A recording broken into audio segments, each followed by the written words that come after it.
Hi everyone, welcome to another Learn, Grow, Invest meeting. It is very good to be here with you guys again. Hi Richardo, good to see you. All right, so please do, as usual, please share the video. We want to reach as many persons as we can here tonight. So I'll ask you to just take a moment, share the video. We are going to be covering a very important topic this evening.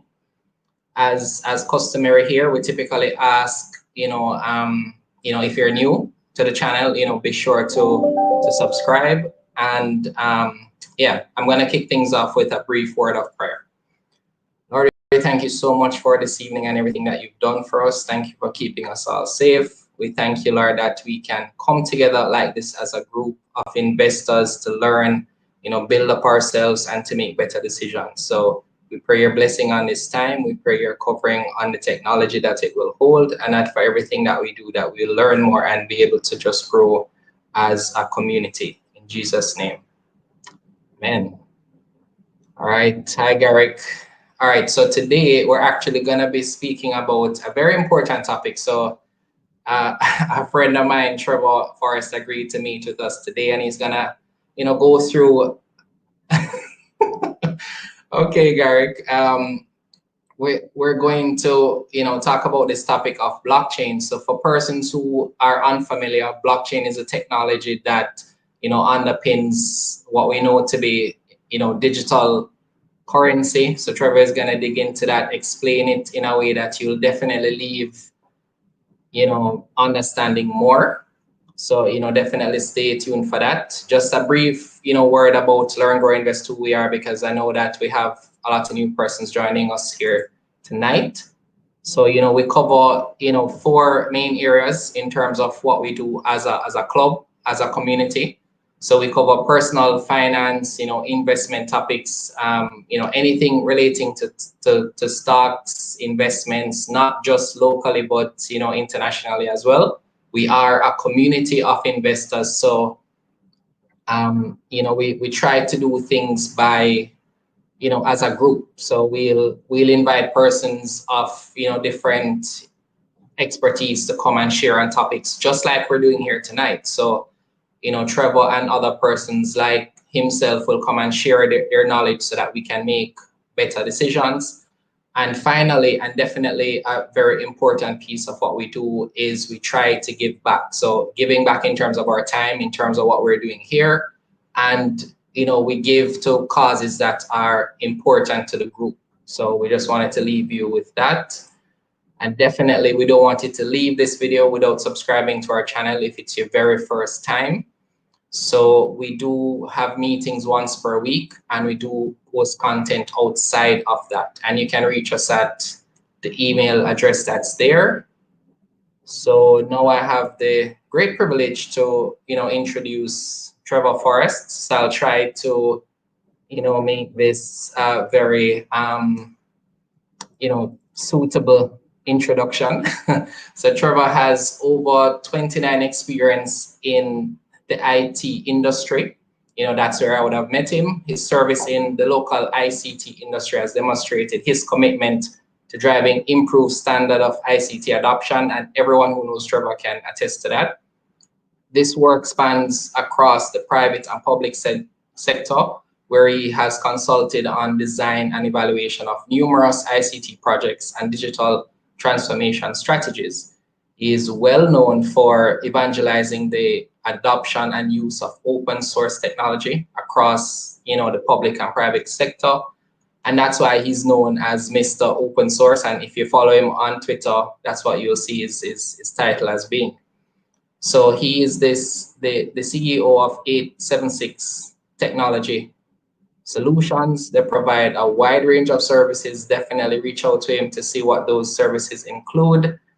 Mr. Forrest has served in the Jamaica government as senior technology advisor at the Ministry of Science and Technology, where he spearheaded the many groundbreaking government policy initiatives. So Mr. Forrest was also integral in the establishment of the Government of Jamaica online portal, that's gov.jm. He He also had the oversight of the public-private partnership between the government and telecommunications providers to establish zero-rated access to all government online services. So for the past 6 years, possibly more, Mr. Forrest has been very passionate and enthusiastic about blockchain technology. That's why he's here today. In his own words, blockchain technology is the next big thing in tech, along with artificial intelligence and machine learning. It is his firm belief that blockchain technology will become the most critical underpinning component of any digital society. So he's currently one of a handful of certified blockchain architects in Jamaica and the Caribbean. He's an active member and contributor to the ISO Technical Committee on Blockchain through the Bureau of Standards Jamaica. So Learn, Grow, Invest community, I definitely wanted to extend a warm welcome to Trevor Forrest. Hey, Jermaine, how are you? I'm good. I'm good. Thank you so much again for being here with us. Hopefully I did your bio justice. If there's anything you'd like to add, let us know. No, there you did a great job on that. Okay, good. All right, cool. So I know you have a presentation, but yeah, so let's jump into it. For persons who are here, you can post questions as they come, but we will have a Q&A section at the end. So yeah, let's jump into it. All right, great. So let me warn people listening, I'm very enthusiastic about blockchain, so I'll talk about this stuff all day long. But what I'm going to do, I'm going to go through this presentation. It's a presentation that I do quite a bit.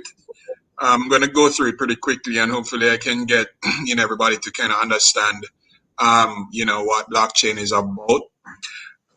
What I'm going to do, I'm going to talk a little bit about the history of blockchain, what it is, how it works, the different types of blockchains.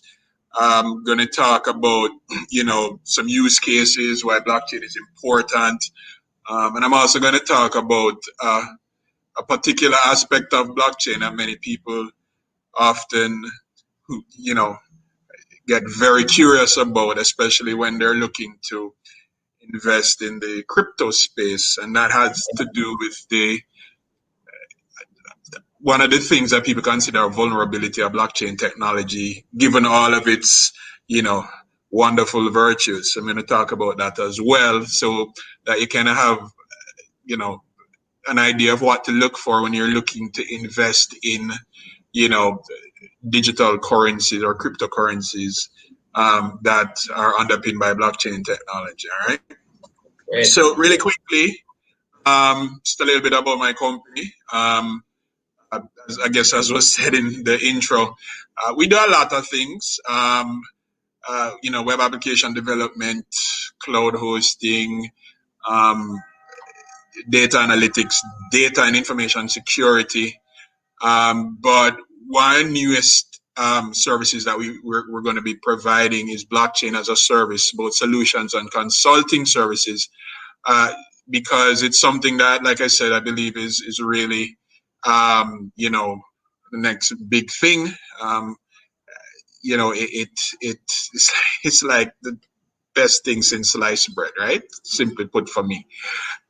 So what we'll be doing is helping companies or groups build blockchain based applications or provide the platforms on which their blockchain based applications can work, and we do that through a lot of our partnerships with IBM, L.E.A.R.N, and others, so that we're able to really provide some rock solid blockchain type services. So my enthusiasm around blockchain really is based on the fact that I believe that blockchain is going to do for value exchange what the internet did for information exchange. So if you can think of what happened since the early 90s, late 80s or early 90s, and what the internet did for the way we communicate, it literally made the world smaller. So we communicate in some very different ways now, and we communicate in almost near real time. something like that has not existed for value exchange. And I think blockchain is the thing that will make that change happen. Whenever I do this presentation, there's one thing I always do, and I say to the audience whenever there's one thing I would love you to walk away from this presentation knowing, right, is that there is a difference between blockchain and cryptocurrency, right? Blockchain is not Bitcoin. All right. So if you leave here with one piece of knowledge after I'm finished, just know that blockchain is not Bitcoin, right? Blockchain just so happens to be technology that underpins Bitcoin. So understand how all this stuff came about. I'm just going to go through a little history of blockchain and the whole age of digital currency, right? And to do that, we kind of have to go back to when things in form of currency and exchange started, right? So, when you look at, going as far back as bartering in 9000 BC, coming up to where, they minted the first coins, and then we started to look at the gold standard. Then, shifting, in the 1940s to the Bretton Woods system, which then went to be known as fiat currency. Through all of that time, we have always been working with something that you could touch and feel, whether it was coins or physical. In the barter system, you're exchanging physical goods. Even up to Bretton Woods system, where the greenback was the currency that everything was pegged against, and then gold. For that entire period of time, we were always trading things or exchanging things that we could touch and feel. But then something happened in 2008. The massive financial meltdown, and a lot of people started to get really antsy about these frameworks and systems you had in place. And the thought was that, look, if we, start to use technology, go digital, we would be able to, solve or mitigate some of those problems associated with what happened in that big financial crash, right? So really what you saw happening here is we're going from barter all the way through to paper money, to plastic, then to electronic money. And one of the things that we started to learn and understand was the things you could do with a tangible instrument like a paper dollar or a coin. Suddenly you couldn't do the same thing when you went digital, because electronic or digital assets are very different. They're very portable. You can move them around at the speed of light. And as a result, you can do many interesting, good and bad things when you're exchanging them. So in the light of that, how do you ensure that you can move around and exchange this, electronic or digital tangible in such a way that it works just like what we're used to, right? And it turns out that one of the biggest problems we had to face was this thing called integrity, right? And integrity was in the form of this thing called double spend, because in the digital space, I could exchange something with you in the digital space. You would give me something back, but because it's digital, I could easily, do something to take back that digital portion that I gave to you, while still keeping what you gave me, right? Because it's just code, right? So that was the real problem about doing exchanges in the digital space. And there needed to be something that would allow exchange of digital assets, given all of the challenges with exchanging stuff in the digital space. And there had to be something that would actually allow for trustworthy and trusted exchange of digital assets. Now, I was doing this same presentation at the university, and one of the questions I asked audience is, well, look, when you go and buy something on Amazon.com, how do you know you're going to get it? Right? Because and the reason you buy things on Amazon and have the warm and fuzzy that you're going to get it is because you trust it. And the reason you trust it is there are things in place that make sure that if something happens to that transaction, you have some sort of recourse. So in the typical fiat system that has existed for a long time, your recourse is the fact that between you and the person that you're exchanging a good or a service with for your money, there is some sort of middleman, a bank, or in some cases in e-commerce, the store, like Amazon. So there's always somebody in the middle doing things, and that is what breeds the trust that you have in these things. Now, how do you ensure that that level of trust exists when there is no middleman? Because that is what exchanging digital assets in this kind of space will do. It can potentially eliminate the need for that middleman. So how do you ensure that that same trust that exists with the way we do stuff now would exist with no middleman, right? So it turns out the problem has existed for a very long time. In fact, most people think that blockchain just came about in 2008 or 2009, but it actually has been around for a lot longer than that, as far back as in the 1990s. And it really only came to prominence in 2008. So as far back as 1991, you guys here at Sternetta, they wanted to figure out a way to make sure that if somebody put their signature on a document, on an electronic document, that once that is done, the document would never get changed. And if the document was changed, a whole bunch of red flags would go up, and the signatures on the document would no longer be valid. Now, a lot of you guys know this because it is so easy for you to just take a Word document, scan your signature, put it on a document, perhaps make it a PDF, and, off you go. But the fact of the matter is, when you do that, somebody can actually take that document, make changes to it, right? And your signature is still there.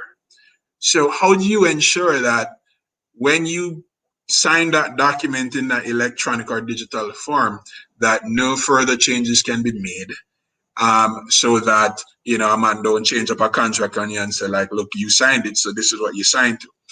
So that was the initial, start of, okay, how do you do that? How do you ensure that in the digital space, the integrity of the transaction that occurs is held? All right. So these guys, they started the work back in the early 90s on how to do that. And then a little later on in 2008, when they had the financial crash, a paper emerged about, a lot of people got very upset about what happened in that financial crash. And a paper emerged from an entity, and I'm calling it an entity deliberately because the author of the paper is a person called Satoshi Nakamoto, but it's not one person, okay? It's a group of people. And that paper spoke to an entirely new way of exchanging money, and it was called Bitcoin. All right, that was the name of the paper. Bitcoin, a peer-to-peer electronic cash system. That the whole idea behind that was how would you now go about exchanging, value, goods, services, assets entirely in the digital domain without the need for any intermediary. So going back to the days of barter, when if I have a cow and you have a goat, and the value of each makes sense for us to exchange, we just exchange it. No middleman. All right. So if you think about it, you're like doing a digitization of the barter system, right? Where I can now exchange digital goods or goods with you one-on-one directly without the need for a bank or perhaps an insurance company, depending on the kind of transaction. No middleman. What do you have to do to make that kind of thing happen? And the paper they came out with was the peer-to-peer electronic cash system, because they were looking at how you could do this with money. And that was the genesis of what you know today as Bitcoin, because it's a very clever name, right? Bit, which really speaks to the ones and zeros in digital space. But what they wanted to do was to kind of hash out how that would be possible. And what they determined was the biggest problem that existed that needed to be solved was that of double spend. All right. And I'm going to talk a little bit about double spend a little later. But the idea was, how do I ensure that once you give me something in the digital space and I give you something in return, that you can't take it back, or I can't take it back from you, right? And that's the real challenge in the digital space, all right? So if you think about downloading music, or downloading files on the internet, we don't think about it often, but suppose you went and bought a PDF document online, you download it to your computer and you pay for it. And then the next day you go back to your computer, it's no longer there and you can't download it. The person you bought it from has the money and they still have the document, but you don't. That's the kind of stuff that can happen in the digital domain. How do you stop that? How do you ensure that that doesn't happen? All right. And if you expand that to any digital asset, what has to be in place to make that happen? And it turns out that what was outlined in this revolutionary document was the technology that we know as blockchain. And it turns out that blockchain is the technology that solves that problem. All right. So that's a segue into what is this magical technology, and obviously how does it work that solves that problem, right? So to understand how blockchain works, you kind of have to think about things a little bit differently now, because now we're functioning in the digital realm, and everything that we are looking at in that digital realm, we have to look at through the lens of the technologies that work, and we have to classify everything now as an asset. So an email, a photo, a Word document, a spreadsheet, an application, anything that exists in electronic or digital form has to now be classified as an asset, because now what we're literally doing every day with these things is we're exchanging them.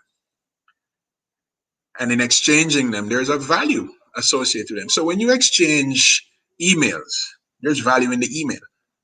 All right. When you exchange a photo, when you exchange music, when you exchange Word documents, there's and you don't see it, but there's an intrinsic value in that exchange. So now we have to kind of get into the mindset of, look, everything that we interact with in the digital space is a digital asset, right? And based on that, we have to now think about a new way of treating with those things. So blockchain, by definition, is what's called a very secure, distributed, immutable ledger. Now, immutable means once a transaction is written to that ledger, it cannot be changed ever, right? And it keeps track of all transactions involving digital assets, right? And these transactions occur between two individuals or groups of individuals.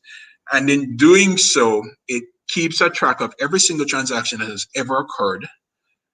And it does so ensuring that double spend does not happen. And it also does so without the need for a middleman, which is typically called a central certifying authority.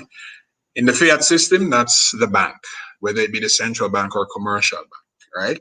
Now, what that does is it literally makes these transactions uh, hyper efficient and very fast, right? Um, or comparatively fast. So this is in essence what blockchain is. It is a ledger. It is a very special ledger. It's distributed. It's a ledger that once information is written to it, can't change it. But the second part, which is being distributed, that is also very important. Being distributed, it means that the information that is stored in that ledger is not stored in one place or on one machine. It is stored on what's called a peer-to-peer distributed network. So a copy of that ledger always exists on multiple devices. And this is very important because it exists on multiple locations, right? That is what ensures that the level of fraudulent activity that could occur if it was only stored in one place doesn't happen. How does it do that? So explain that. We kind of have to explain what distributed ledger technology is. And what it really is, it's like I said, it's like think about it as like a spreadsheet that exists on multiple machines, hundreds, thousands. And whenever a change is made in one place in that ledger, that change is communicated to every machine that has a copy of that spreadsheet. All right. And whenever that change is made, everybody that has a copy of that ledger has to agree to the change. And once everybody agrees to or validates the change, then that addition to that ledger now becomes a block that is written to that chain of transactions or changes that has occurred. And that is how, so you think about a very, very big spreadsheet of information. And, perhaps you have 10 different people making changes. What you always want to have is one version or a single version of the truth as it relates to that spreadsheet that everybody has. So sometimes, you're at, depending on environments that you work in, you may have a person in one uh, agency or division or department working on a spreadsheet, and they save that spreadsheet, and another person in another department is working on the same spreadsheet and they save it, but they never get the changes from person in the other department. And what you start having is a huge variance in the information in the spreadsheet. Well, when you do distributed ledgers, all the changes are seen by everybody, and for changes to be made, everybody has to agree. That is generally how blockchain technology works, right? Generally how it works. And this is the most simple way of explaining how blockchain technology works. I'm gonna peel away another layer of the onion for you on that. So how does it actually do this, ensuring that everybody gets the same information, and then how does everybody agree to that? Well, what has to happen is all of the peers on this network that makes up this ledger, right? This sophisticated spreadsheet. They exist in different locations, and there are a lot of them. And what they have to do is there has to be a process by which when a change is made, everybody is notified, and then everybody comes to what is called a consensus, right? And that is now where it starts to get very technical as to how do you come to a consensus. The important thing here is that decision is void of human interaction, because that consensus is handled entirely by the machines that make up that network. All right.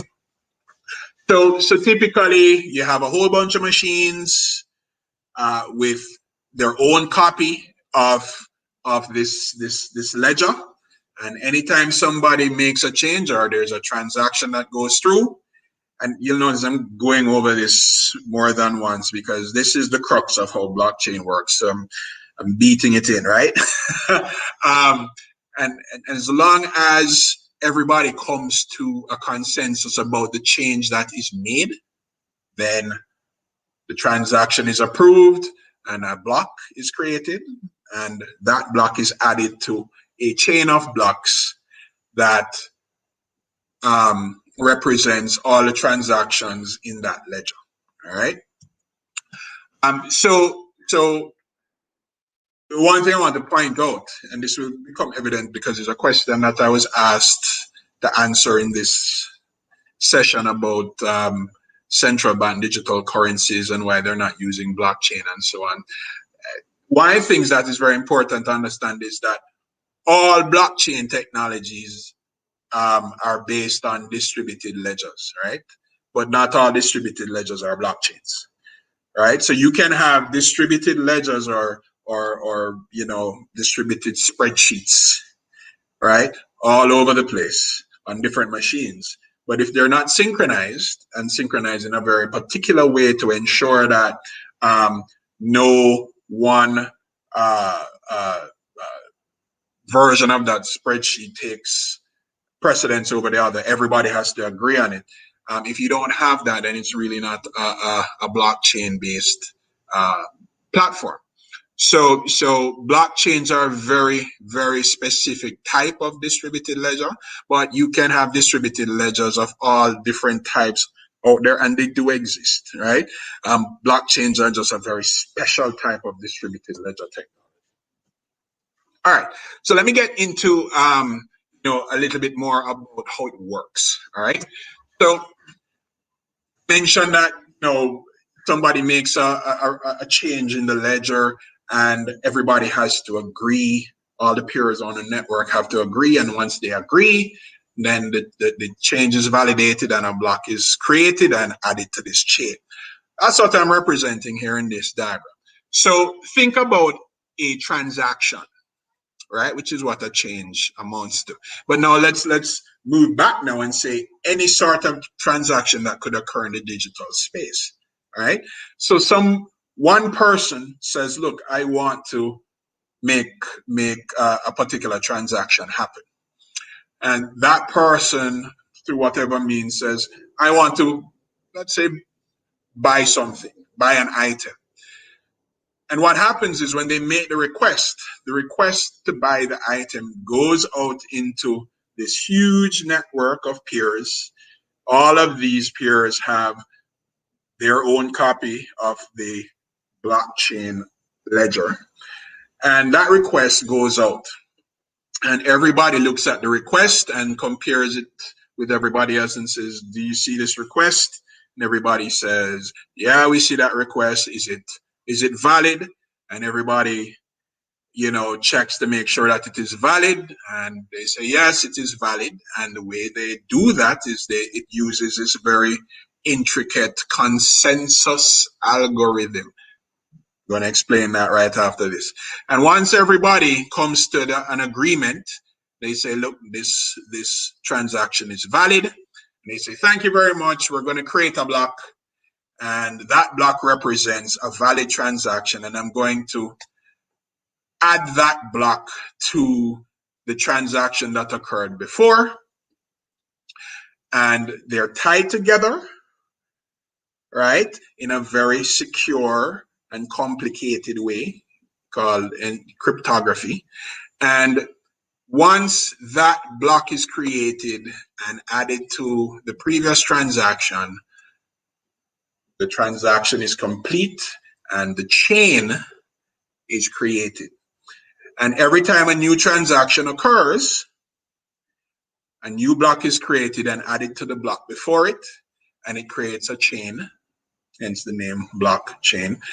And and once that happens, you have a very complex list of transactions, and because each transaction is dependent on the one before it, it's linked. So transactions are linked in this chain, which is why it is so secure and why it is so trusted, right? Which is why it is called immutable, because you can't change a transaction that is in the chain without destroying the entire chain, right? So once a transaction is validated and a block is created and added to the chain, the transaction is complete, and there is an immutable record of that transaction, which is tied to the transaction before it and which will be tied to the transaction after it. The longer the chain gets, is the more secure it becomes, because the harder it is to try to change a block that is in an early part of the transaction linkage, right? So that's typically how blockchains work. Request for a transaction is made. The network notices a transaction. They validate it, create a block, add the block to the chain. Transaction is complete. All right. So let's peel away another layer of that onion. How does the block get created? Now, I'm not gonna talk too much about this because this is getting really technical now. But in every blockchain, you have what's called a genesis block, block 0. That's the very first block in a blockchain, and every block after that is tied to the genesis block or the block before it. All right, and I think in this diagram, I'm trying to represent how that works. And one thing that you have to understand with blockchain is only one block can be added at a time, and every block is unique, and it is unique in such a way that no two blocks can be duplicated, and they always follow a specific sequence, and that sequence is borne out in what is called a cryptographic hash. So if you look at this slide here and you see these weird looking numbers, you'll notice that every block has two hashes: the hash of the block before it and the hash of its block. And because of that, and these numbers are extremely long. So the numbers that you're seeing here are relatively short, but in typical blockchains, these numbers are very long. And because of how they're created, it makes blockchains extremely secure, but it makes them extremely immutable, right? Which means changes can't be made once blocks are written. And this is the big thing behind blockchain. It's security, its immutability, and its distributed nature. So the next thing that I just wanted to touch on is that decision-making thing that occurs in the network. So when the transaction goes to the network, and all these machines that are located all over the place, globally in some instances, because the Bitcoin blockchain network is a global one, and there are thousands of machines that participate in that network. How do all of them communicate to make the decision to ensure that a Bitcoin transaction or a transaction for any cryptocurrency happens? They use what's called a consensus algorithm. There are many of them. I'm not going to get into the specifics, but there are a number of different consensus algorithms. It varies depending on the blockchain platform. You have what's called proof of work, proof of stake, BFT, which is the granddaddy of them all, proof of elapsed time. These are all different methods by which each type of blockchain network or platform comes to agreement about transactions. All right. Not getting into the technical aspects of this, but what is important to know is that each type of, whether it be cryptocurrency or platform, uses a specific type of consensus algorithm to come to a decision about how transactions are validated and how blocks are then created and written. All right. I was going to touch on a couple of them, proof of work, primarily because proof of work is the consensus algorithm that's used in Bitcoin, in the Bitcoin blockchain network, primarily. And really the way it works is you have a whole bunch of machines and they're given a mathematical challenge. And whoever solves that challenge, and the people who participate in that exercise are called miners. Whoever participates in that challenge, whenever they solve the mathematical problem, which is the consensus part that actually allows the block to be created, then they earn Bitcoin from that transaction exercise. And pretty much that is how blocks are created and how transactions are validated. Very confusing sometimes, but that's the underlying craziness that goes on, which is why the blockchain technology is so fascinating, because it is this kind of complex action that's happening in the background to ensure that transactions can be trusted when there is no middleman. All right. So if you are to remove people, remove middlemen, and have computers decide, there has to be a trustworthy way for that to happen, and that's what these consensus algorithms look to do. The other one that's there is proof of stake, and there are a whole bunch of different protocols that exist in the blockchain space that use these different algorithms to do what they do. You have Ethereum, which is very popular. That's a very popular blockchain protocol. Incidentally, Ethereum is also a cryptocurrency. You have Hyperledger, you have Quorum, you have Corda, you have Multichain. These are some of the more popular blockchain protocols that exist. And what you will find is that regardless of which one your platform runs on or your system uses, they generally conform to the same sort of operating principle, which is distributed ledger with a consensus algorithm that makes a decision on validating a transaction. And that's generally how all of them work. Right?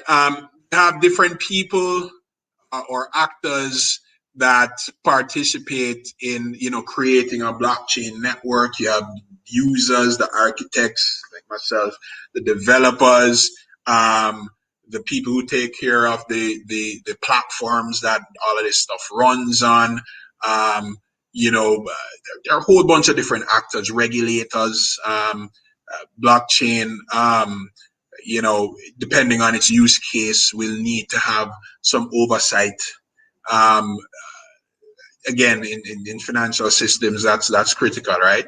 So you have a lot of different critical actors in blockchain networks, depending on the type of network that it is. So I hope that kind of gives you or remove some of the fog on how blockchain works, right? The next thing I want to talk about is different types of blockchain, right?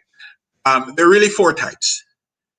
There's a public blockchain, there's a private blockchain, there's the federated or consortium blockchain, and then there's the hybrid blockchain. Now, each one serves its purpose and is designed to work a particular way. Public blockchains are normally called permissionless. The private ones are permissioned, as well as a consortium and hybrid ones. What makes them different?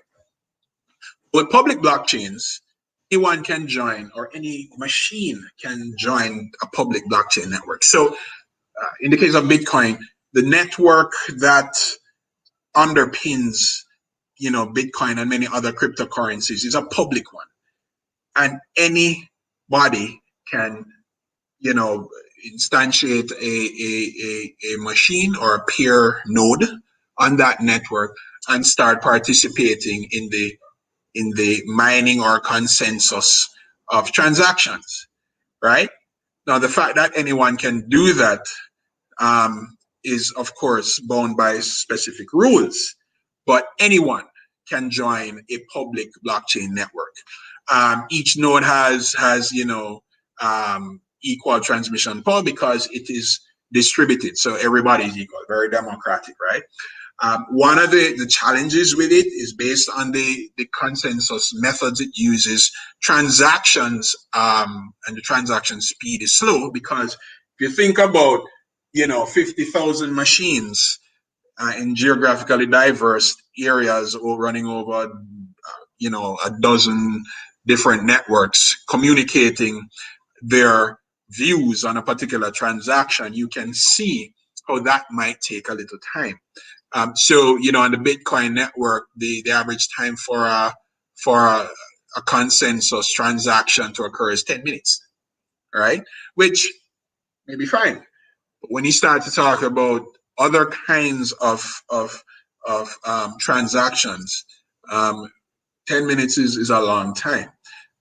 So public networks or public blockchain networks tend to be a little slower in what they do, but what that means is that the trust level is extremely high because you're guaranteed that once a transaction is approved and written to the blockchain, it's as good as gold, right? No pun intended. Another thing about public blockchains is that even though anyone can participate, all transactions are anonymous.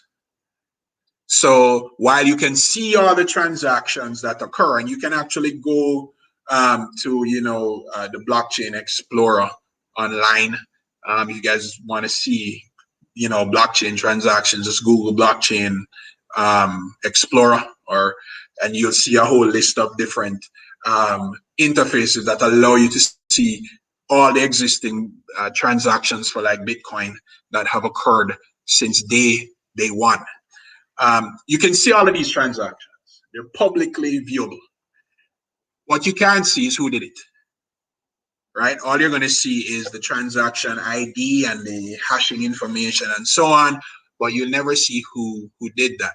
Private networks, on the other hand, because of their nature, because the buildup of a private blockchain network is clearly defined. The participants are known, right? In such an environment, things are not let us say anonymous, right? So all of the nodes on or peers on that network are known because you have to get permission to join that network. Public ones, as long as you follow the rules, you can join that network and everything will be great for you there. In public networks, and this is like a brain tease for many people. In public networks, there's no trust that is required between the participants of that network because the consensus algorithm removes the need for that. It determines what is valid from what is not. So you can technically do transactions with people that you don't know, but you're guaranteed that you will get your part of the transaction and the person you're transacting with will get their part. And that happens with no human intervention at all, All right, it all happens in code. In private blockchains, because of how they're structured and they're managed a particular way, there has to be a certain level of trust that exists between the participants in private blockchain networks. And this is understandable and for obvious reasons. Now, a huge difference between public blockchains and private blockchains is energy consumption. Now, this is important because it will, quite shortly when I start to talk about that, this is why public blockchain networks don't exist in countries where energy cost is high, because the amount of computing power and hence energy that you need to go through that consensus algorithm and solve these mathematical problems is so high with public networks, which again contributes to the time it takes, that those platforms consume so much energy to do that, which is also why they're so secure, right? That it is only in places that the cost of electricity is relatively low that people would benefit from participating in those networks. Now, with private blockchains, you don't need hundreds of thousands of machines. You can literally start a private blockchain with as few as 2 or 3 machines, right?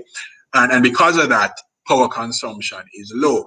So what you'll find is that in many jurisdictions where power consumption is extreme, the cost of power is expensive. You'll find that you don't find a lot of huge participation in public blockchain networks there, but it doesn't mean that you cannot use blockchain technology in those areas. You can actually create private blockchain networks and benefit from the capabilities that blockchain provides, which is secure, distributed, immutable, and trusted transactions that are entirely in the digital domain. So, to summarize, the major differences between the two, public blockchains are open and they're not susceptible to censorship, which is a big thing depending on where you are. The private blockchains have more control and require permission to function on them. All right. So,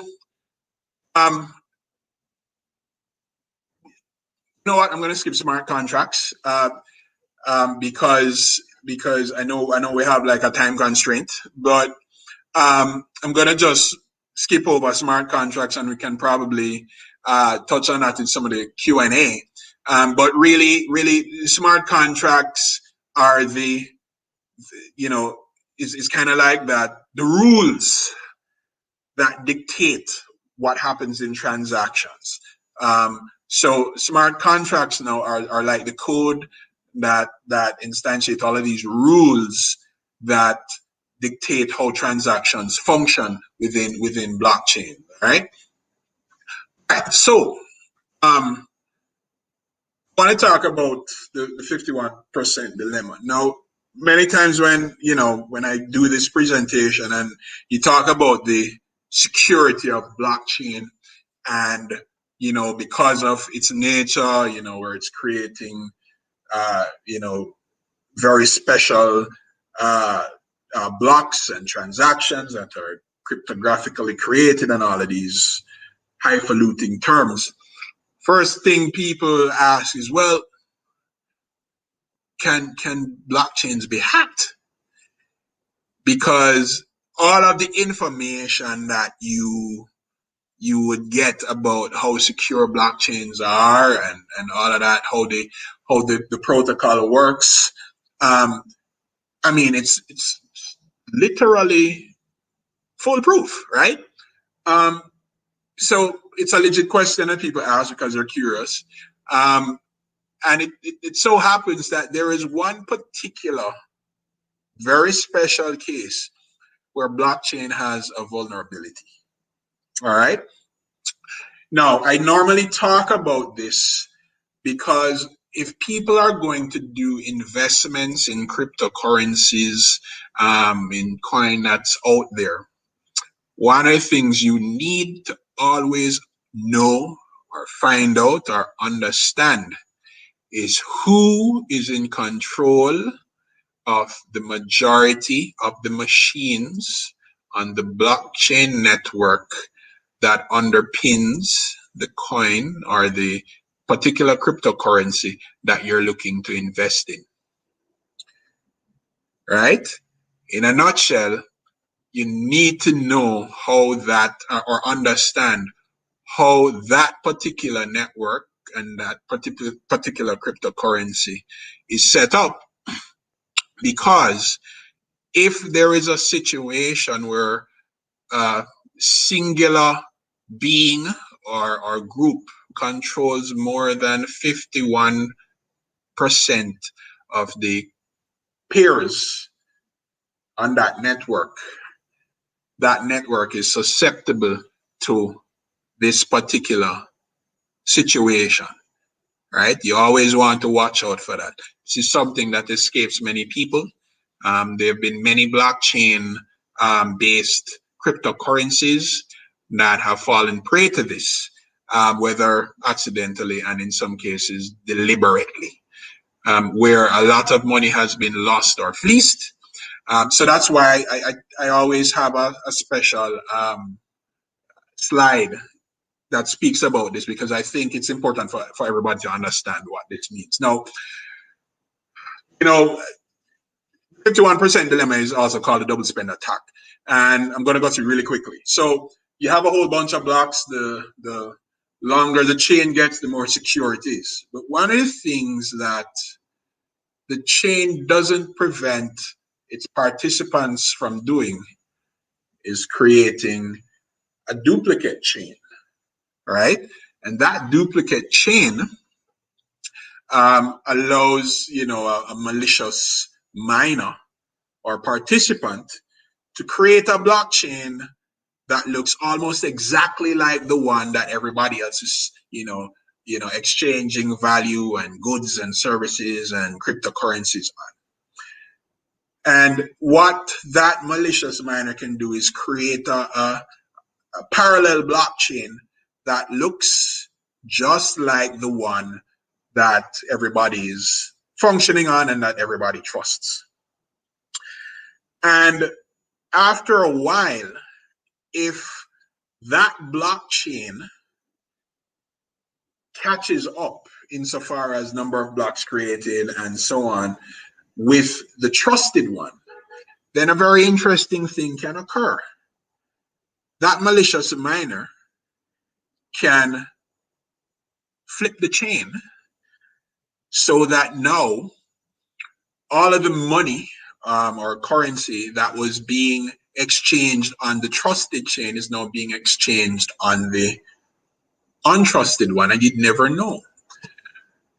So what tends to happen is after a while, the duplicate chain starts to prevail, and everybody now starts to be exchanging money on this duplicate or currency on this duplicate chain. But they start to notice that they're not receiving their fair share. And after a while, and because transactions are occurring at high volume, you can literally lose millions of dollars in minutes or hours when this flip occurs. Now, the good thing about blockchains, especially the public ones, is for somebody to do this, right? And this is where the intrinsic protection and security of public blockchain networks comes in. For somebody to actually pull this off, right, is really why blockchains are still, in lieu of this situation, very secure.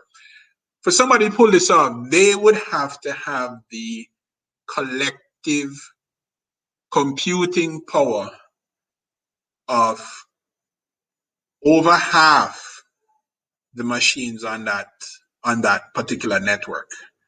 That's a feat, but it's not impossible, right? So and that by itself is a reason why not many people even try to do it, because it's extremely expensive to do that, and the trade-off may not be worth it, right? But I put it out there because it is something that can happen.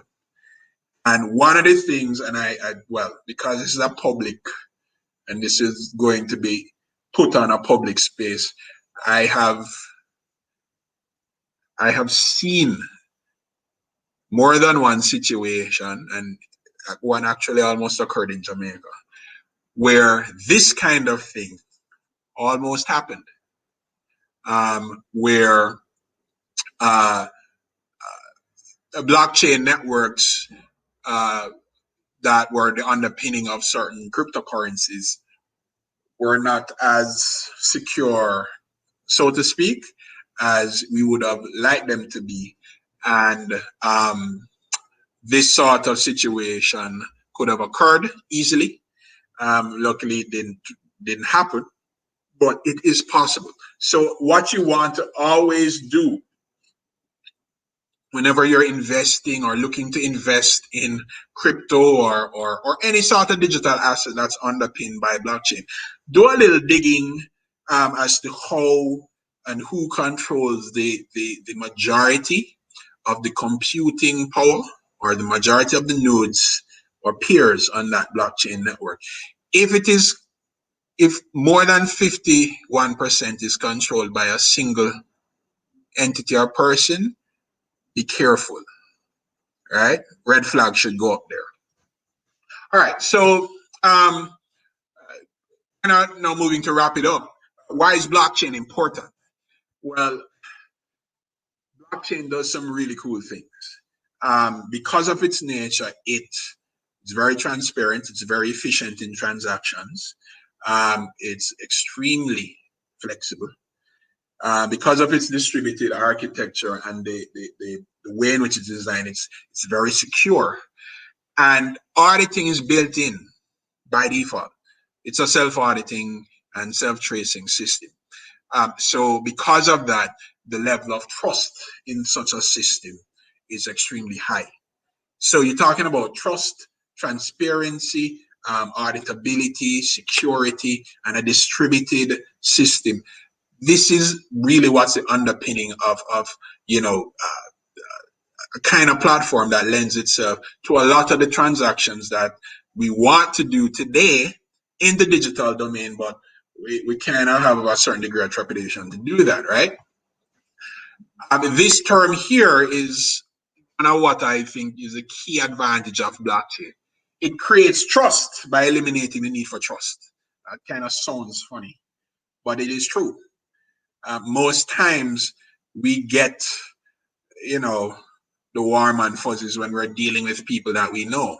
Well, the thing about it is we do transactions with people that we don't know all day long, because a lot of people do transactions with Amazon, have never seen Amazon's offices before. They don't know where it is. They've never seen any of the vendors that sell through Amazon, but there's a certain level of trust there because there is somebody in the middle that will ensure recourse. Well, if all of those middle people were removed, how would you trust the transaction? Blockchain is what facilitates that. And by doing so in the way that it does it, it creates now this new type of trust that can occur when you're doing transactions between yourself and other people or entities who you don't know and for all intents and purposes don't trust. Fact is, you don't need to trust them because the blockchain platform and technology will ensure that the very nature of the transaction that you're doing is trustworthy and imparts the value that you expect it to do. Right. So there are a couple of disadvantages of blockchain. Many of these are being worked on today, but one of them I want to touch on really is the first one, and that's the issue of scaling. And I suspect, this is why in certain instances blockchain isn't used for certain types of platforms, because one of the things that is always required is especially in the digital realm, in financial system, is very fast transactions.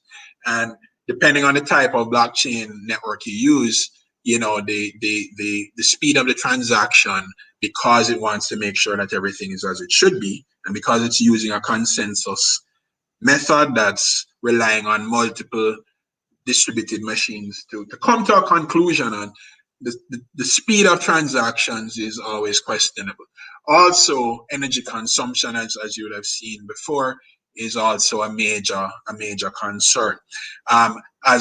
As the number of transactions increases, the amount of network bandwidth, obviously, that you need when you have geographically dispersed peers in that network, the network bandwidth is important. Network reliability isn't important because you have many participants, but the amount of bandwidth is of prime importance, right? So that's one of the major issues as it relates to blockchain, and where it can be used and how it can be used. Believe it or not, the fact that blockchains platform and technology facilitates what's called immutable transactions. These things, have their good sides and bad sides. One quick example of that is if you have something that is written to the blockchain and you know that it can't be removed. That brings up questions about privacy. So if somebody created a blockchain that had information about your personal information, and it was fine to give them on day one, but on day 30, you say, I don't want that information on your network anymore. It can't be taken off.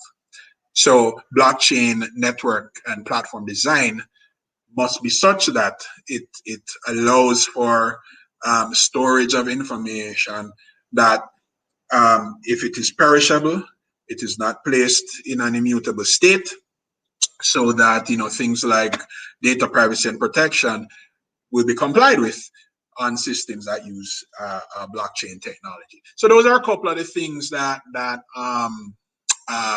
are always, some of the drawbacks about the technology itself. But a lot of them are being solved and worked on even as we speak. So blockchain has a lot of opportunities, but it also has some challenges, which is kind of what I want to outline here. It reduces, through its nature, reduces the time for transactions, but it also reduces the possibility of corruption and creates a lot more transparency in transactions because of the immutable and self-auditing capability. And in doing so, it creates a lot of trust in transactions that are occurring in digital space. A lot of people don't trust transactions in the digital space. So a lot of people still go to the bank and stand up in a line because they feel more comfortable when they're talking to and engaging with another physical being.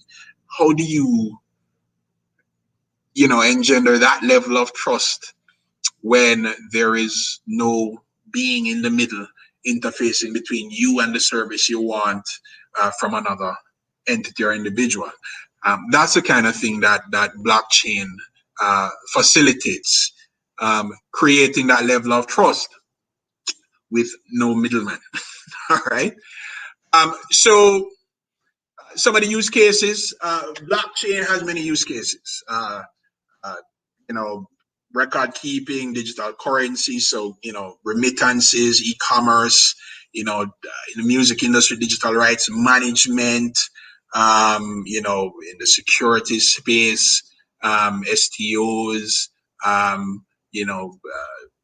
stablecoin, that kind of, a lot of applications and use cases. Healthcare is a major one. Land titling, and so on. A lot of use cases. In this diagram here, you'll see a lot of them. Voting is another.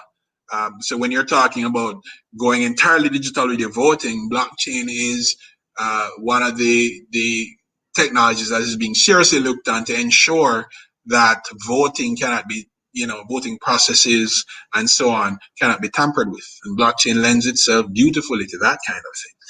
So e-commerce, remittances, peer-to-peer lending, microfinance, you know, like I said, digital rights management and escrow and that kind of stuff. A lot of use cases for blockchain. Let me say though that blockchain is not the silver bullet for everything, because you know people see these presentations and say, "Well, my gosh, blockchain, we can use it for everything." No, um, blockchain isn't suited for everything, and that's kind of what people like myself as blockchain architects do. Is we help businesses or entities determine if their use case for blockchain makes sense, and if so, how it has to be designed to work and make sense for you, right? So there are a lot of use cases and capabilities of blockchain. I mean, in financial institutions, you can do, international payments, anti-money laundering and KYC, insurance, healthcare, real estate. Real estate is big. Energy, it's another big one. Perhaps the biggest applications of blockchain are in supply chain management. For governments, voting, identity management, so like needs, tax collection and stuff like that. A lot of those kinds of applications exist, and there are a lot of players in the blockchain ecosystem. Just showing you a couple, but there's a lot of activity going on right now. Um, the ecosystem is huge, and there's a lot of work going on. It has been so for a number of years. So there's quite a bit of activity happening in that space. Like I said, some of the primary spaces that blockchain works in, shipping and logistics, where you can actually monitor an entire supply chain from what they call seed to shelf, and you can track everything that has occurred from a pig or a cow or a chicken is hatched to when you buy it in the supermarket and take it home. You can track the entire process. Where was it hatched, what factory it went into, what truck it went to, what temperature the truck was transporting the particular chicken or cow or whatever, all the way to when you can track every aspect of that particular good, from its genesis to its consumption. Blockchain platforms facilitate that, and this is something that is going to become, and it's one of our partners, IBM. They have a very robust platform called Food Trust that does that, and they've partnered with companies like Walmart and a couple other retail chains to allow people to see, where their food is coming from. In some cases, there are coffee companies that have done that, where you can tell the name of the farmer who actually grew the beans of the coffee that you're drinking. So that's the kind of stuff that blockchain technology can do. I mentioned needs. This is something that I've talked to the needs team about, is the use of blockchain to ensure that there's a certain degree of accountability, auditability, and security in the management of the NID system, because this is one of the biggest problems, us Jamaicans have. Who is monitoring the gatekeepers of the gate? That is my personal identity information. Turns out that technologies like blockchain, when implemented in platforms like this, will allow you to actually see when people interface with your information. So think about a system where, you give the government, rather grudgingly, your information, but you're concerned about what they're doing with it and who has interfaced with it. Well, if you build this sort of stuff on top of blockchain systems, you can be notified immediately when someone interfaces with your information and why they have done so. In fact, the NITS team has made this part of the system, so they're integrating blockchain technology into the NITS platform for that very reason, to ensure that there's greater transparency for what or how the data is treated within that system. The poster child of national identity systems, which is Estonia, they use blockchain to manage their identity platform. So pretty much what that would allow you to do is to get to that future state of citizen identity that we really want to get to, that is talked about.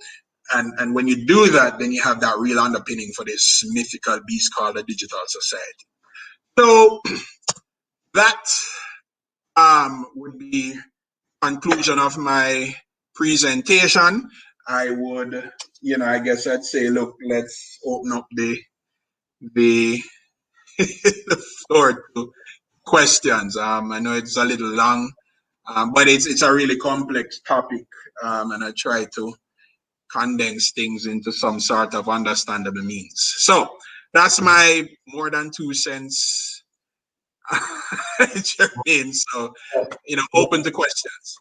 Yeah, we did have someone who wanted you not to skip over smart contracts. So I don't know if you want to, speak on that a little bit, and then we take some questions.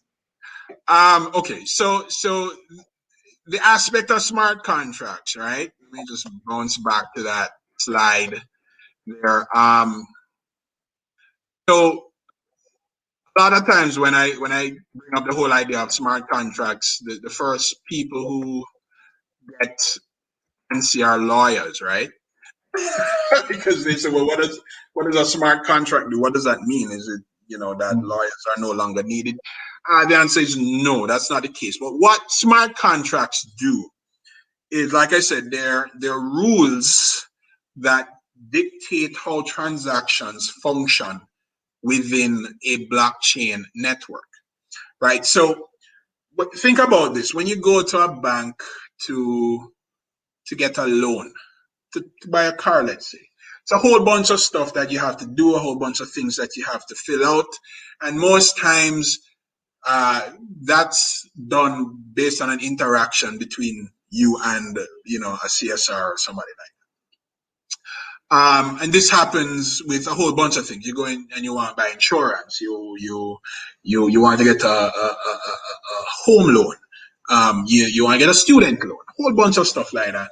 And what happens is you're interfacing with individuals, providing them with a whole bunch of information. And then what happens is they take that information, they go sit down in a room and say, well, okay, does this person look like they are worthy or deserve to get this? And the decisions are not void of personal views and emotions. Let's put it that way. Well, smart contracts take some of what you would view as the standard mundane decisions and removes the human from it. Because look, there are some things that will always more or less be the same. So you can create those rules within an application process, and the system will just, based on some formulas and algorithms, be able to determine whether a transaction should be approved or not. Right? Now, what that does is it makes that entire process way more efficient, because now you're not waiting for somebody to go have a meeting with another person or read the email or this and that to make a decision. The smart contract does that. And it does that in such a way that if you think about, and I normally use this example, you can't impulse buy a car in Jamaica. Doesn't happen.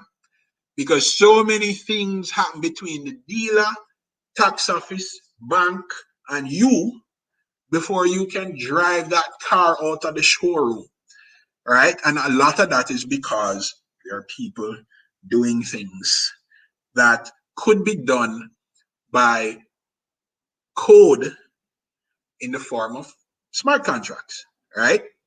So if you think about the time it takes to go and buy a car, for the car to be, I mean, I bought a car 2 years ago, and I looked at the car for 2 weeks before I could actually drive it, right? Because it was taking a long time to get all the paperwork for the vehicle so that I could actually drive it on the road. All right, that wasn't my fault. That wasn't the dealer's fault. That's the system fault. Well, here's a very efficient way of dealing with that, because all of what occurs is normally the same. Well, if you could just turn that into digital rules that are constantly repeated, then it speeds up the process, because now you're not waiting on a person, right? So that's what smart contracts typically do, and it does that in a very dispassionate way. And there is no emotion, because it doesn't need to be, but it is hyper efficient. So that's kind of typically what smart contracts do. And because it is tied to blockchain, all of the decision making that occurs is known, and it is written in an immutable way to the blockchain. So discretion, yeah, and we know how discretion can be very interesting depending on who applies it. For some of these things, no discretion is needed. No emotion is needed. So what smart contracts do is have some very clear and enforceable rules, and in doing so, it complements the process of what occurs in transactions in blockchains and makes them extremely fast and efficient. All right, that's the nutshell on smart contract. That's what is pretty much outlined in this diagram. You create a whole bunch of rules. Those rules they call agreements and policies and contracts and so on. And all of those things are written in code and placed in the blockchain-based platform. And as a transaction request is made, the rules are checked and the rules are enforced and executed. And that's what the process amounts to. Now, lawyers get antsy, and I always tell lawyers, I say, listen, your job doesn't go away.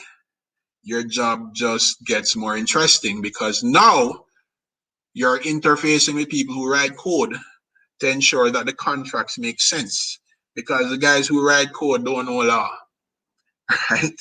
So what happens now is the role of an attorney evolves, right? And in some cases it becomes very valuable, because, and get this, is very important, when you write and implement a smart contract into a blockchain, much like the blocks written to the chain, the smart contract cannot be changed.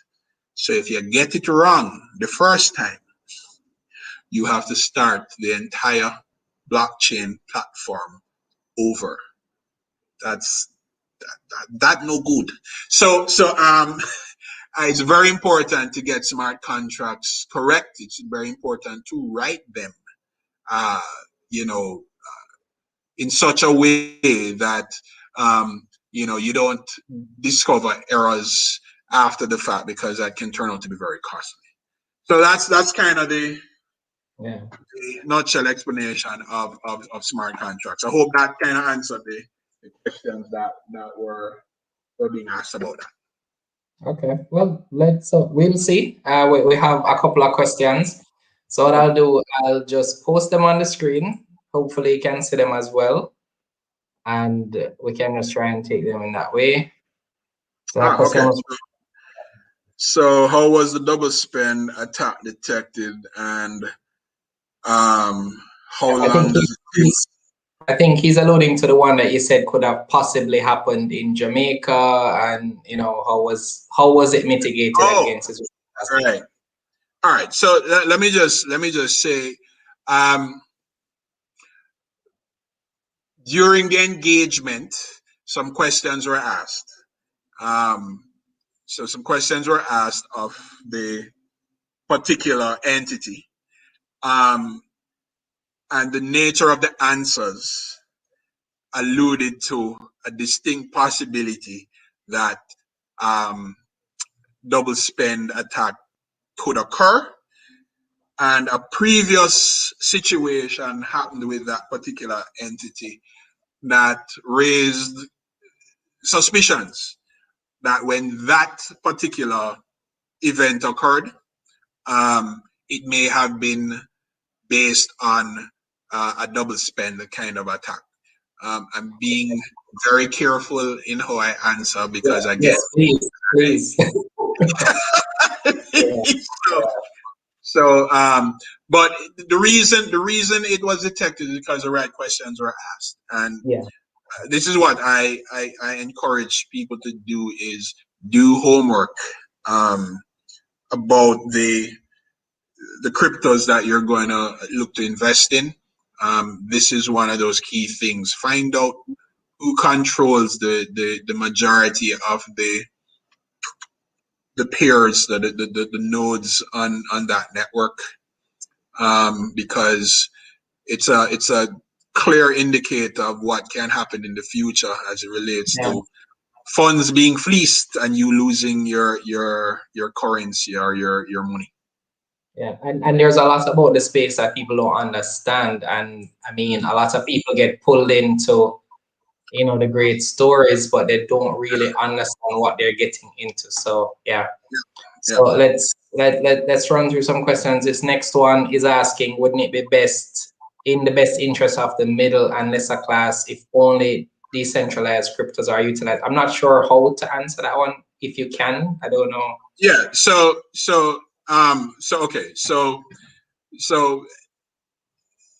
I wouldn't say it's in the best interest of middle and lower class individuals if only decentralized occurred. But what I can say is, and you say decentralized cryptos. Now the thing about cryptos, which may not be in the best interest of middle or lower class individuals, is nobody quite understands how a lot of these cryptocurrencies derive their value.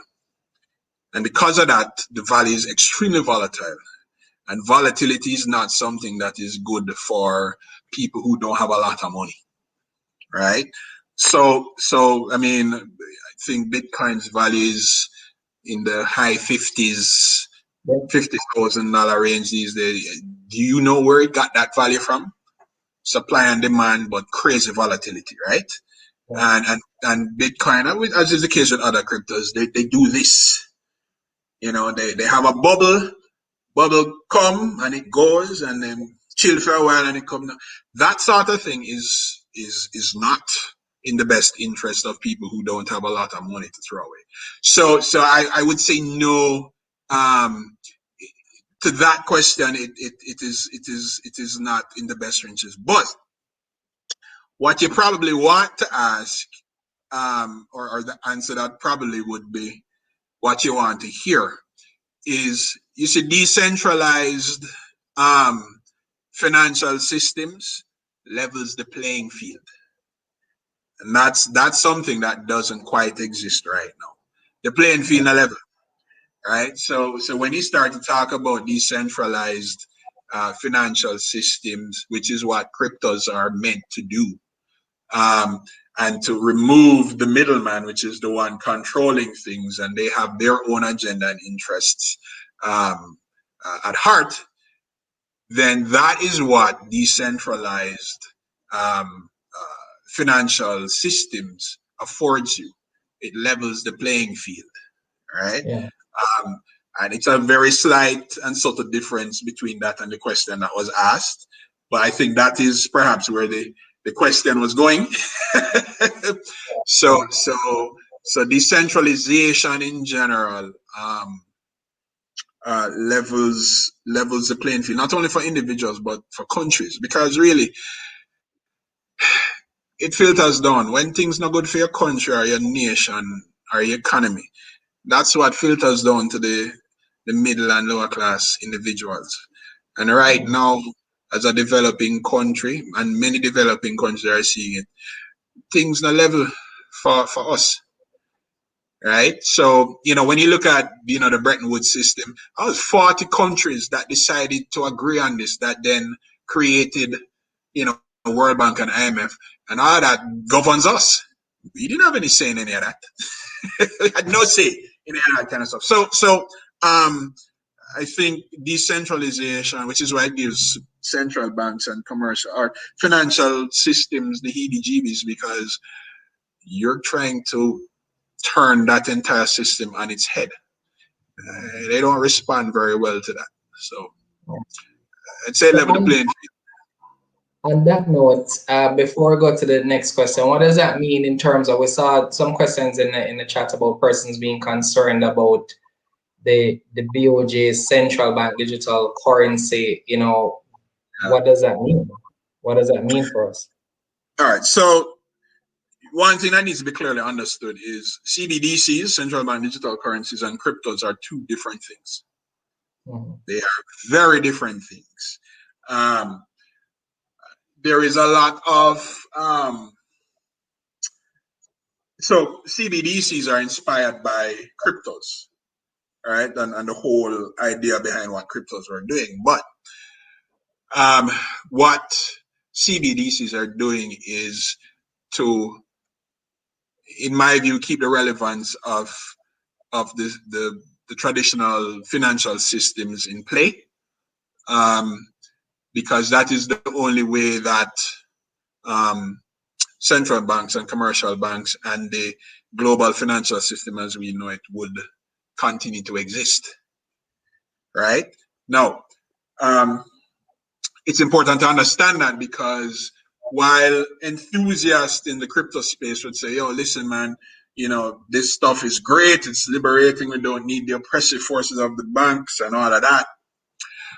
What you don't consider all the time is then how do you manage all of that? Where are the rules?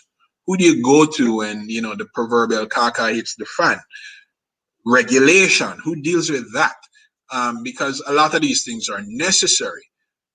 So, the schools of thought vary, the discussions in the various forums vary. But when you start to look at, again, stability and what that means, those are the kinds of conversations that will continue to prevail, because there's one school of thought that will say, look, this is the ultimate, in democratizing value exchange, right? We don't need anybody in the middle. I just want to do my transaction between you and me, and that's how we want to do it.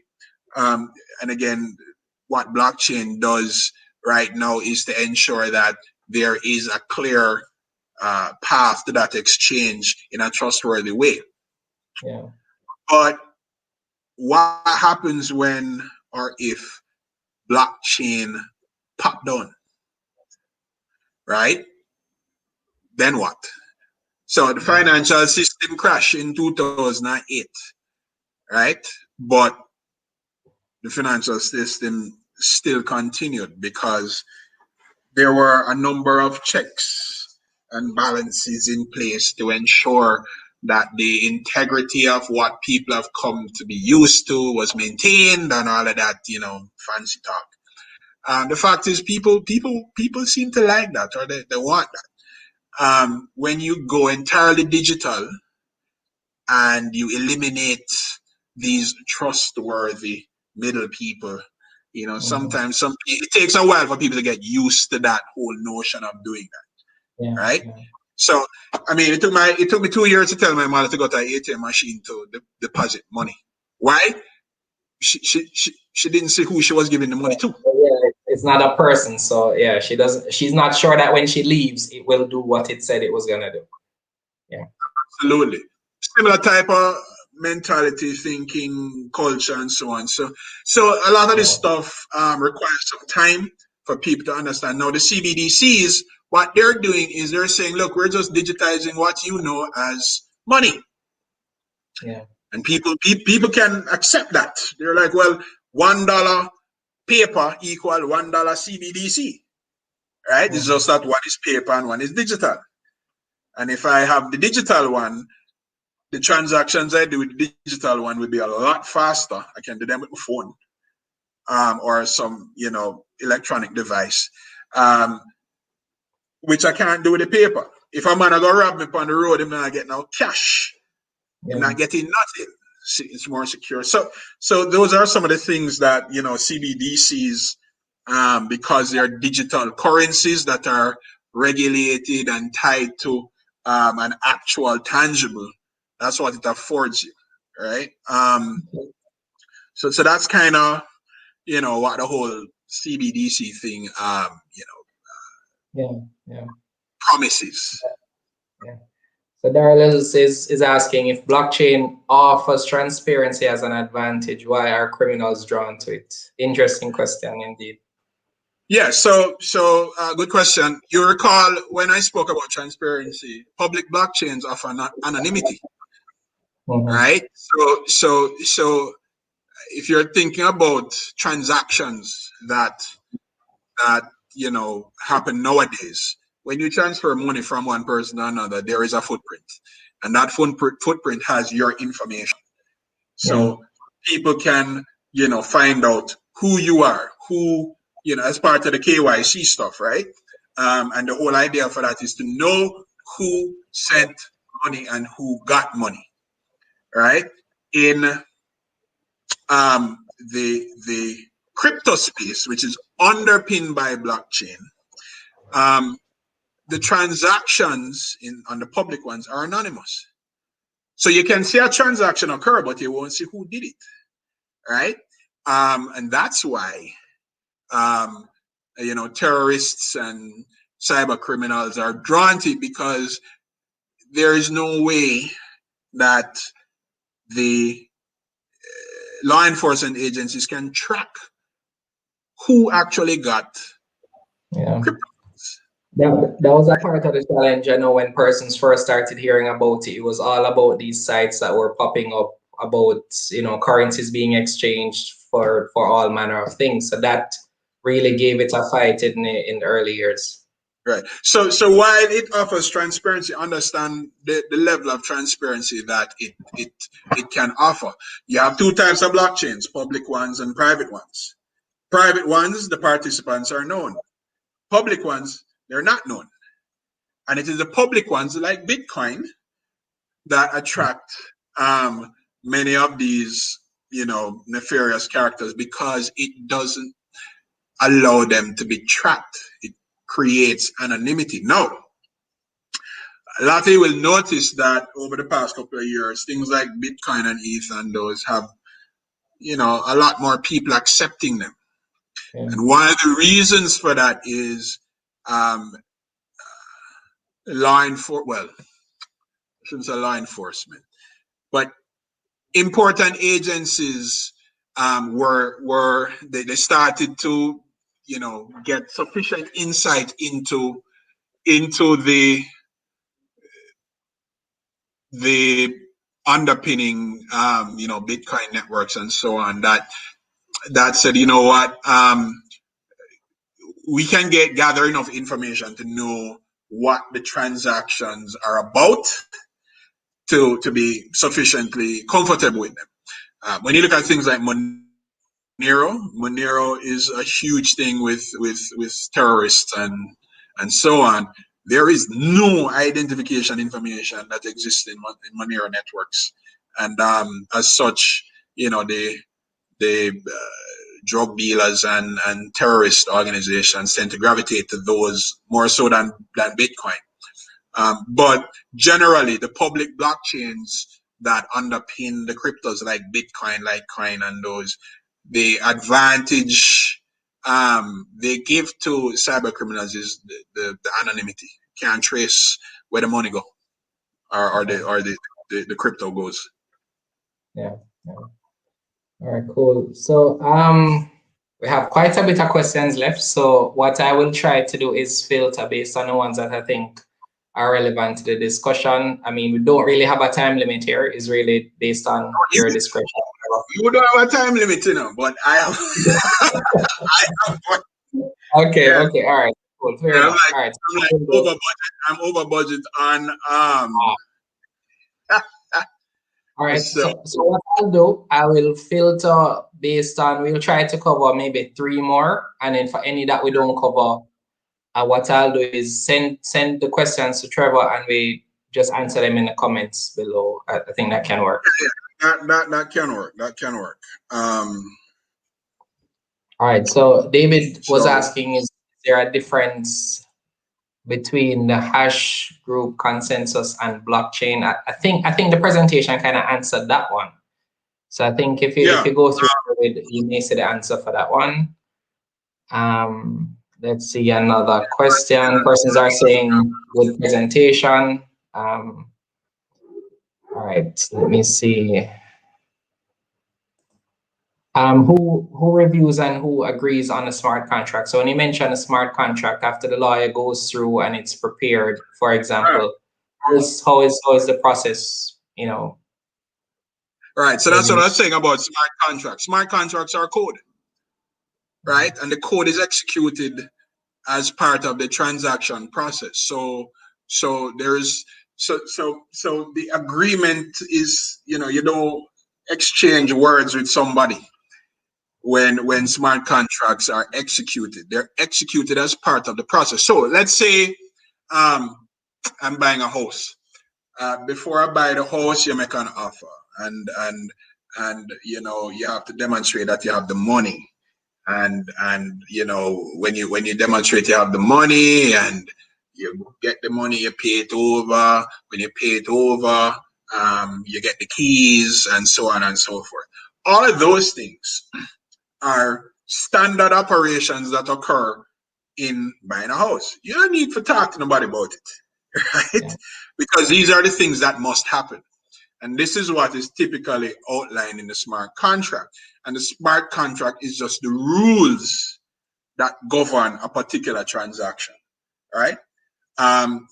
Many times these are universally agreed upon basic rules, right? So the fact that a smart contract exists, don't think about it as the traditional contract that you sign and lawyers review. And the smart contract is rules in code that are designed to be executed as part of a process that requires no human intervention. And that's what the smart contracts do. Now, in creating a smart contract, the attorneys and whoever else needs to be part must give input to ensure that the workflow and the logics behind what the smart contract will ultimately do makes legal sense. But after that, there is no human interaction because it's all rules for a process, a transaction process. I hope I can answer the question. So yeah, man, I think it did. Stacy is asking, shout out to Stacy. What's the trajectory on blockchain becoming more mainstream in Jamaica? Hi, Stacy. Thank you for that question. So right now it's still a novel thing, but there are some really good indicators that the technology itself is going to become very popular. Now, what I normally tell people who ask questions like this is when blockchain no longer becomes a discussion like this, then it has reached. So right now people talk about the internet, right? Nobody talks about TCP/IP. Now without TCP/IP, there's no internet, right? Right. So what you want is a situation where people stop talking about blockchain and talk about the things that blockchain facilitates. The good thing about it and the really encouraging stuff is there are some major things occurring that involve blockchain technology. So Jamaica Stock Exchange is doing a pilot with BlockStation to facilitate digital asset investment in the form of STOs, right? Major. Things like that will help to bolster, adoption of blockchain. The NIDS program. they're looking at incorporating blockchain technology in the auditing and management of the back-end systems for the NITS platform. Not a major thing, right? I think when you have blockchain being implemented and used in systems of this nature, um, and people start to get more comfortable with it so much so that I don't talk about it anymore in the way that we're talking about it now, then that will happen. I think the possibilities are really good. We're having more conversations because we're having one right here. 2 years ago, we wouldn't be having these kinds of conversations. The advent of the whole CBDC and digital currency argument, the fact that our neighbors, Bahamas, with the sand dollar, just rolled out their digital currency. The EC just did theirs this week. We're looking to do those. When people start to get more comfortable with the whole notion of being entirely digital, going entirely digital, you're going to see that blockchain is going to become necessary, because a lot of the things that we want to do that exist entirely in the digital space will not engender the kind of trust that people are going to want without underpinning technologies like blockchain. So we're getting there. I personally, I'm trying to keep the conversations going and keep the education going, because like I said, it will be the underpinning of a lot of components of a digital society such as the one we want. I mean, like I said, the poster child of digital societies in the form of Estonia, they're, the majority of their systems are built on their own blockchain. So I don't believe you're going to have, full digital societies without the existence of blockchain-based platforms and technology. Boham. Yeah. All right, I'll take one final question, and I mean, there's a lot more, but what I'll do, about 10 minutes. Okay. All right, so Neville Graham is asking, what is the underlying store value that determines what a crypto is worth? Is it possible to answer that one? I'm not a person to answer that question. Because, well, look, it's akin to oil speculation, right? The value of oil, and it's very speculative. So the what determines the value of any crypto on any given day varies, and a lot of factors go into determining that. And I think only the most astute, crypto financial analysts could answer those kinds of questions, and that ain't me.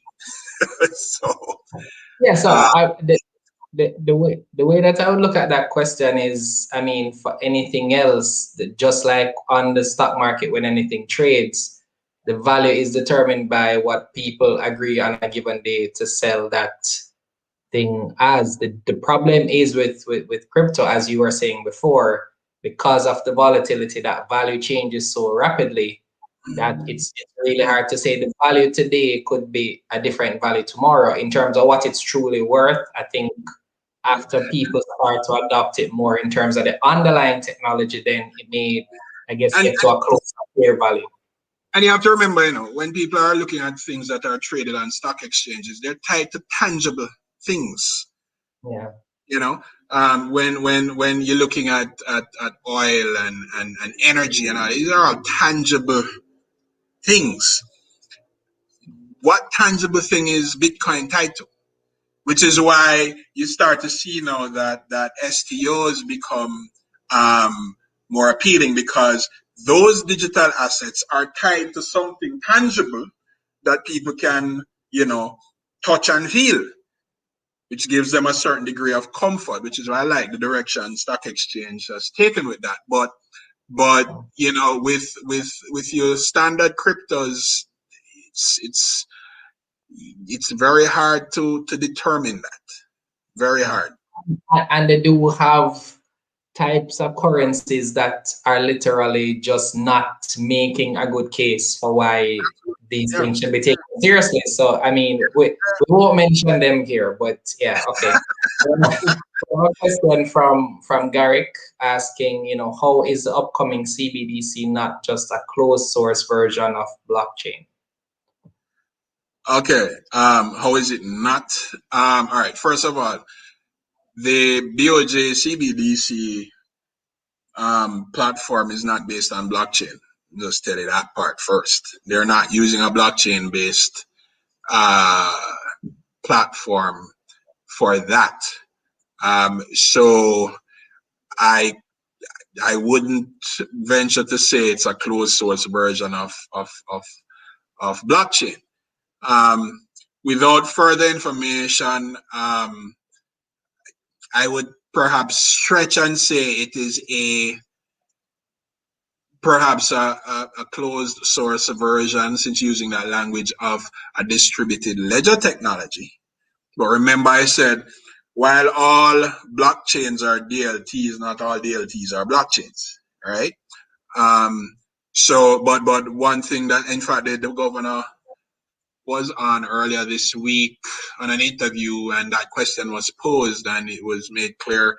And there's also a document out as it relates from the Bank of Jamaica as it relates to the CBDC, and they give a very short description of why they are not using blockchain technology.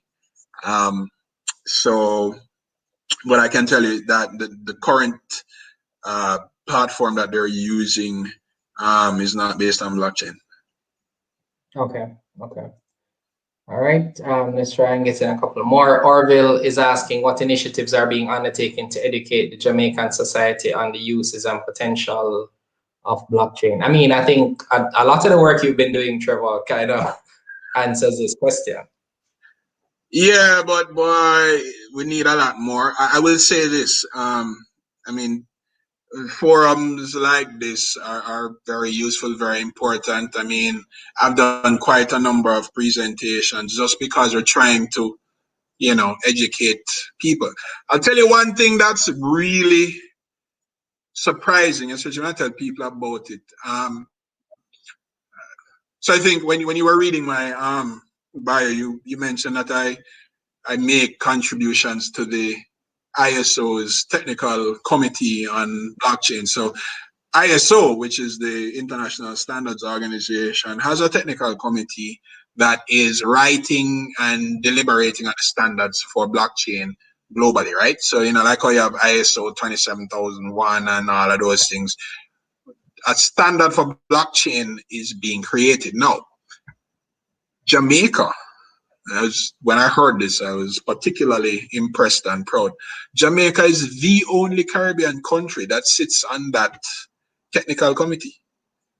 So I think, kudos to the team at Bureau of Standards for jumping on that initiative, because what it allows us to do is to have our voice heard as it relates to issues surrounding blockchain standards. So, I'm on that committee. There are a number of other people. They're representatives from various stakeholder groups on that committee. I deputy chair that committee. But I was very, very happy that we are at that level where in Jamaica is perhaps but not perhaps, is the only Caribbean country participating with a whole bunch of other, major players in that particular space. So I mean, we're not doing too badly, but I think more discussions like this need to occur. I mean, anytime somebody asks me to talk about blockchain, I jump at it because I personally want to get more people to understand the thing. Yeah. But more can be done and more should be done. I don't think we are doing enough, or enough people are doing enough. Yeah. So.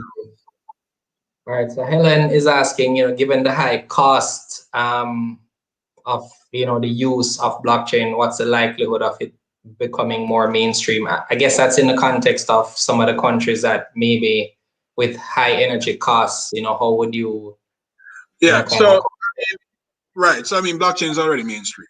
The cost of energy consideration only concerns public blockchains. Private ones don't have that issue. And again, when you're looking at the advantages of blockchain, you're going to find that there's going to be a proliferation of private blockchain networks all over the place. So the high energy cost doesn't come in there. Now, for the public chains, when they are deployed, what you will find is that because they're public and because anyone can join them, it's a market driven kind of participation, right? If you can afford it, you join. Now, what a lot of the countries, especially those in Scandinavian countries and so on, because their energy costs are relatively low or more competitive, you will find that they will build out entire mining farm operations, right? Yeah. And then what they do is they then open up those operations to investors, like the simple Joe Blow investor, and say, listen, you can invest in this farm and the hashing power in this farm. And what that does is it creates an opportunity for you to earn crypto in a very low risk way. Yeah. So it has already become mainstream. When you looked at the ecosystem that I had shown, I mean, there's a lot of work out there. So the high cost of energy for running public blockchains that are using proof of work algorithms. What is happening and what will happen over time is they'll find more efficient ways to have consensus, and as such, the cost of energy will not be a prohibiting factor for blockchains, even increased mainstream acceptance and capabilities. Okay, makes sense. All right, so I definitely don't want to go past the 10 minutes. Can you let everyone know how they can reach you, if they want to, consult you as 876 Solutions, or just, talking about blockchain or anything? Well, I had that on my last slide. Let me go to that. Go to that slide. Yeah, there you go.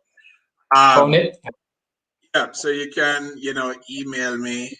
I'm on LinkedIn. I'm also on Twitter as Trevor Forrest, so you can follow me on Twitter or reach out to me on LinkedIn. So it's really easy. It's either Trevor Forrest or Trevor Forrest 876, one of those. Okay, cool. Thank you. So Trevor, I really, really want to thank you. Excellent presentation. I've seen it before, but I still learned. I still remembered some things that I haven't thought about in years. And I know that our community, especially those who didn't get to see it live, will be asking questions. I know we missed a few. Sorry about that. For the persons who missed it, I'll send them to you, and we'll try to respond as soon as we can. But thank you so much. We definitely will ask you for a part two at some point, because there are lots of questions I'm sure will spawn from this very session. That's why we're here, to provide the information to allow persons to make informed decisions about what they're doing. So I say, Orville asking you how much you charge for consultation, Orville, just email him and he will let you know what his fees are. That this is not the forum to to explain that. So yeah, thanks again, Trevor. Any final words before you go? I think the only thing I want to say is that, look, blockchain technology, while it became popular because of cryptocurrencies, that is not its only application. In fact, blockchain's real applications go way beyond cryptocurrencies.